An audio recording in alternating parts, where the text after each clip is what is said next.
yang terkasih dalam Kristus, pada kesempatan ini saya mengajak kita merenungkan sabda Allah dengan tema pekerja sedikit untuk kebun anggur Tuhan. Bapak Uskup itu mempunyai kewajiban untuk berkunjung ke setiap paroki. Minimal dalam 5 tahun itu semuanya sudah dikunjungi. Jadi ada kunjungan kanonik. Dan saya ingat dalam salah satu kesempatan kunjungan ke paroki, ini salah satu dari wakil umat mengungkapkan pertanyaan sekaligus permintaan.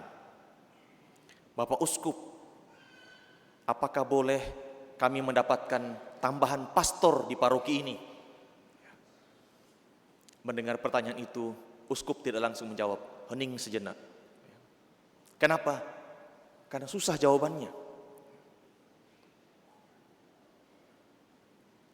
Kalau seandainya Uskup punya anak banyak, gampang, pergi moko. Minta sama Uskup tidak punya anak, apalagi cucu. Siapa mau diutus?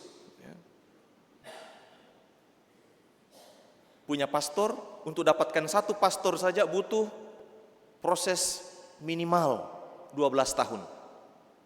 Sampai orang tuanya pastor mungkin sudah lupa anaknya mau jadi pastor. Itu saya alami, saya punya ponakan sampai tidak kenal omnya lagi. Saya pulang sudah, ini siapa? Karena saking lamanya tidak pulang.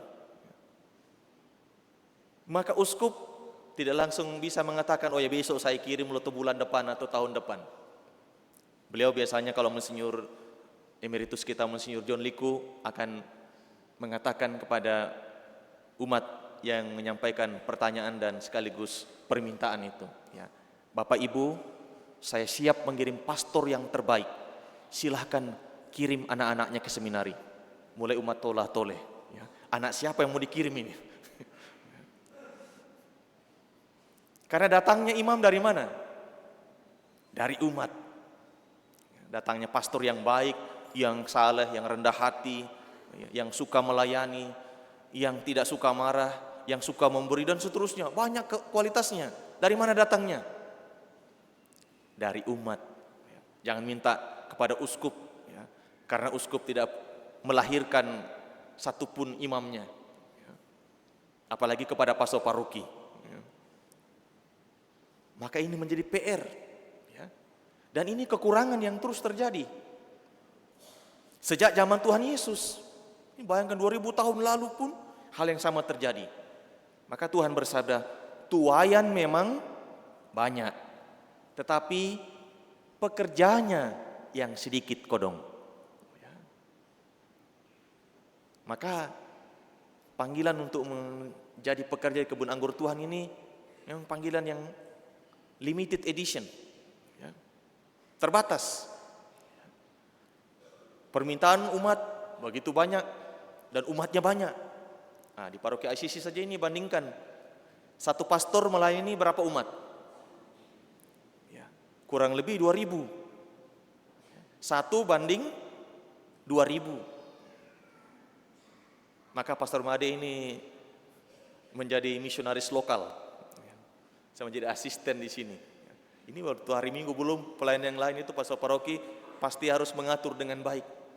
Bukan hanya mengatur jadwalnya, mengatur energinya supaya semuanya tercover. Ini baru di kota, masih dekat-dekat. Kalau seperti paroki Sopeng harus ke Sidrap, ke Sengkang, ke Bone, sampai ke Sinjai. Jalannya saja sudah ratusan kilometer. Maka memang kalau pastornya satu, dia harus seperti gasing berputar-putar. Itu masih lumayan bisa ditempuh kendaraan. Di Sulawesi Tenggara di seberang sana lagi, itu dari Kolaka sampai ke Kolaka Utara itu, di Wolo itu masih dilayani. Ke selatannya sampai ke Bombana. Itu panjangnya kurang lebih Makassar Toraja, 300 sampai 400 km diameter garis pelayanan pastor paroki. Pastornya satu. Maka memang ini tantangan yang tidak mudah. Itu masih lumayan bisa dilewati kendaraan. Kalau yang seperti saya alami di Toraja, mirip-mirip Kalau berada di posisi di stasi Malino, ya, dekat di mata, jauh di kaki. Dekat dilihat Gunung Barakareng, tercari turun naik lagi. Tiba di sana sudah hampir lidah keluar. Sebagai frater saya alami itu dari jam 1 siang jalan kaki sampai setengah 7 malam. Baru tiba di stasi itu. Apalagi kalau mau bawa evangelium seperti ini. Sedangkan bawa tas saja dengan buku-buku yang tipis kami bawa, dengan peralatan misa yang tidak bisa digantikan, karena harus bawa piala, bawa sibori. Itu beratnya mungkin baru 3 kilo. Kalau sudah jalan 3 kilo, beratnya bisa jadi 9 kilo. Masih lumayan kalau lewat jalan paving walk begini atau jalan ini tidak jelas jalannya. Ada sungai yang berputar-putar begini dilewati berkali-kali. Maka saya mengalami yang namanya sampai kram kaki, akhirnya duduk di tepi sungai. Seperti orang bego-bego di situ, melemaskan kaki. Karena sudah gelap, kami semangat lagi jalan. Lalu sudah lihat, itu ada sepertinya atap warna biru. Kami semangat sekali. Ini pasti perkampungan lagi yang dekat ini. Mudah-mudahan itu stasi yang kita tuju. Tiba di sana, ternyata kandang tedong. Kami tanya gembalanya, mana kampung yang kami mau tuju? Itu mirip-mirip pengalaman Tuhan Yesus, yang sudah bangkit dengan 2 murid dari Emmaus. Kami sudah, waduh ini yang mana ini yang kita mau tuju, ini sudah mau gelap ini. Ditunjukkan, sana itu gunungnya. Ampun, Masya Allah, ini harus berapa kali rehat sampai di puncak itu turun lagi, dan disitulah perkampungan yang dituju. Inilah tantangan, inilah salib yang tadi sungguh dihayati dan diwartakan oleh Santo Paulus. Ini sungguh-sungguh menjadi tantangan seorang pewarta. Bukan dikirim seperti disampaikan oleh Tuhan Yesus, aku mengutus kamu seperti anak domba ke tengah-tengah serigala. Tantangannya tidak selalu setan datang, tidak, tapi tantangan yang real. Di siang bolong harus jalan, bawa bekal sendiri, bawa tas sendiri, pakaian, peralatan misa, berjalan kaki. Jalan yang tidak selalu dilalui oleh orang di situ. Lewati pematang sawah dan seterusnya. Inilah tantangannya. Ini serigalanya. Kalau bukan karena panggilan, saya yakin saya tidak akan berada di sini hari ini. Kalau melihat itu naik turun gunung jalan kaki, belum lagi pulang, Kalau yang berkeluarga masih ada yang pijit-pijit punggungnya, bikinkan air panas. Ini disambut pastor dan frater oleh anjingnya. Itulah sukacita yang tidak bisa dilihat dan tidak bisa dialami kalau tidak dilihat dalam kacamata iman. Ini perutusan. Membawa kabar gembira, damai sejahtera, ternyata penuh tantangan. Maka saya masih ingat ketika salah seorang ibu dalam satu pertemuan di Jogja, saya masih frater waktu itu memberikan renungan. Di sini ada WKRI semacam itu komunitasnya. Lalu setelah itu, setelah ibadat saya beri renungan, lalu ada sharing. Ibu ini mengatakan, frater, saya terharu sekali dan bangga sekali melihat calon imam tiarap sebelum ditabiskan. Saya mengatakan, ibu masih kurang itu. Dia bilang, apanya yang kurang, frater? Seandainya anaknya ibu, dia agak diam. Yang penting bukan anak saya. Saudara-saudari, Bapak Ibu, khususnya yang berkeluarga, mari kita melihat hanya sedikit pekerja. Di kuskupan ini, berdasarkan data biduk, ini yang sudah terinput, mudah-mudahan semua masuk biduk ya. Hari ini 132.000, kurang lebih ini umat KAMS yang sudah terdata. Imam yang melayani hanya 140 orang. Itu pun tidak semua di paroki. Seperti saya melayani di balik tembok. Sesekali saja ketemu umat seperti ini. Belum lagi yang lansia, belum lagi yang sakit. Jadi 100-an saja yang bisa melayani dibandingkan dengan 132.000 umat. Masih belum yang terdata itu. Maka ini kekurangan tenaga sangat banyak. Karena itu Tuhan Yesus mengatakan hari ini, mengingatkan kita, mintalah kepada Tuhan yang punya tuayan. Kepada siapa? Kepada Tuhan sendiri. Memang panggilan itu tidak selalu spektakuler. Kadang-kadang peristiwanya tidak disengaja, atau biasa-biasa saja, atau iseng-iseng saja, malah terpanggil.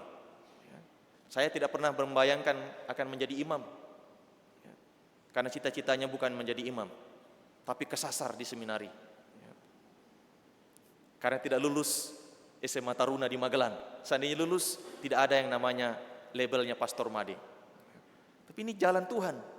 Yang iseng-iseng ikut tes seminari malah lulus. Misdinar pun tidak tahu, ini hebat ini ada di Misdinar. Saya nanti di seminari baru jadi Misdinar. Dulu saya pikir, ini bikin apa ini orang ini? Itulah panggilan Tuhan. Serba tak terbayangkan, tapi caranya pasti. Dan itu hanya bisa ditanggapi dengan keyakinan bahwa ini memang panggilan. Dan Tuhan akan mencukupkan, melengkapi apa yang kurang. Maka jangan khawatir ketika Tuhan memanggil kita. Bukan hanya kami yang tertabis yang dipanggil dan diutus, tapi juga kita semua. Mungkin ada suster, ada frater, ada bapak ibu. Kita juga punya panggilan untuk bekerja di kebun anggur Tuhan. Justru panggilannya datang dari tengah keluarga. Yang saya katakan tadi, uskup dimintai pastor, yang menjawab siapa? Bapak ibu yang berkeluarga mestinya menjawab. Karena uskup tidak bisa memberikan jawaban langsung. Maka kalau kita mendidik anak-anak kita, saya senang melihat kalau ada keluarga yang bawa anak-anaknya masuk gereja. Dari kecil sudah dibiasakan dekat dengan Tuhan, dengan rumah Tuhan, dengan saudara-saudaranya seiman. Maka akan tumbuh panggilan itu. Oh, nanti jadi pastor, syukur pada Allah. Menjadi ketua depas, pengurus depas, ketua rukun, puji Tuhan. Bahkan tidak menjadi pengurus pun, tapi menjadi orang Katolik yang bermisi di bidang pendidikan, di kesehatan, di bisnis, perdagangan, di ASN. Jadilah orang Katolik yang membawa damai sejahtera, yang membawa kabar gembira, yang membawa transformasi, yang membawa perubahan, sehingga hidup tidak hanya masih seperti yang dulu. Di situ kita memperlebar kebun anggur Tuhan. Apakah siap menjadi utusan? Pekerjaannya memang sedikit. Karena itu kita semua dipanggil untuk mengambil bagian mengembangkan kebun anggur Tuhan. Kita berdoa untuk panggilan khusus untuk menjadi imam atau biaran-biarawati, dan juga panggilan untuk hidup berkeluarga. Maka saya menitip, yang terpanggil menjadi bapak dan ibu, ingat, jangan kita dikalah oleh teknologi. Tadi saya di misa tadi pagi di Malino, saya bilang ada satu keluarga sudah 2 anak, dibilang sudah 2. Pastor, bukan sudah 2, baru 2. Jangan dikalah sama teknologi. Kita sudah pakai 3G, 4G, sekarang 5G. Masa anak cuma 2G? Kita dikalah sama teknologi. Lama-lama tidak ada lagi yang akan meneruskan karya perutusan dan karya keselamatan yang Tuhan kerjakan. Maka jangan 2G. Cukup Pastor Made jadi korban KB. KB bukan berarti 2 anak cukup di mana-mana, tapi direncanakan kelahirannya, pendidikannya, kesehatannya, dan seterusnya. Sehingga gereja punya masa depan dan karya misi gereja terus berlanjut karena ada generasi muda yang dilahirkan. Yakin Tuhan pasti memelihara kita, mencukupkan dengan rahmat yang kita butuhkan. Amin. Tuhan memberkati kita sekalian.